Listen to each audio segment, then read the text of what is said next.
आज ना विराजच्या पप्पांनी माझी एक इच्छा पूर्ण केली. काय ती मी तुम्हाला पुढे सांगते. त्याआधी ही कोथिंबीर छान निवडून घेतली. आता किटू स्कूलला जातोय तर अर्ध्या पोएम आणि एबीसीडी बोलतोय.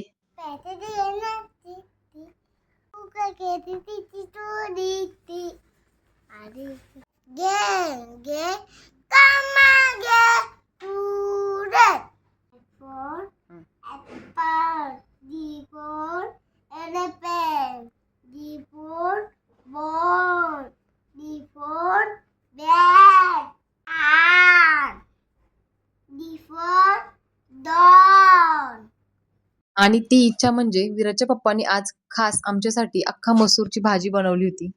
मी त्यांना म्हटलं की माझ्या हातचं खाऊन मला खरंच खूप कंटाळा आलाय. तेव्हा त्यांनी छान अशी ही भाजी बनवली आणि ते अगदी छान स्वयंपाक करतात.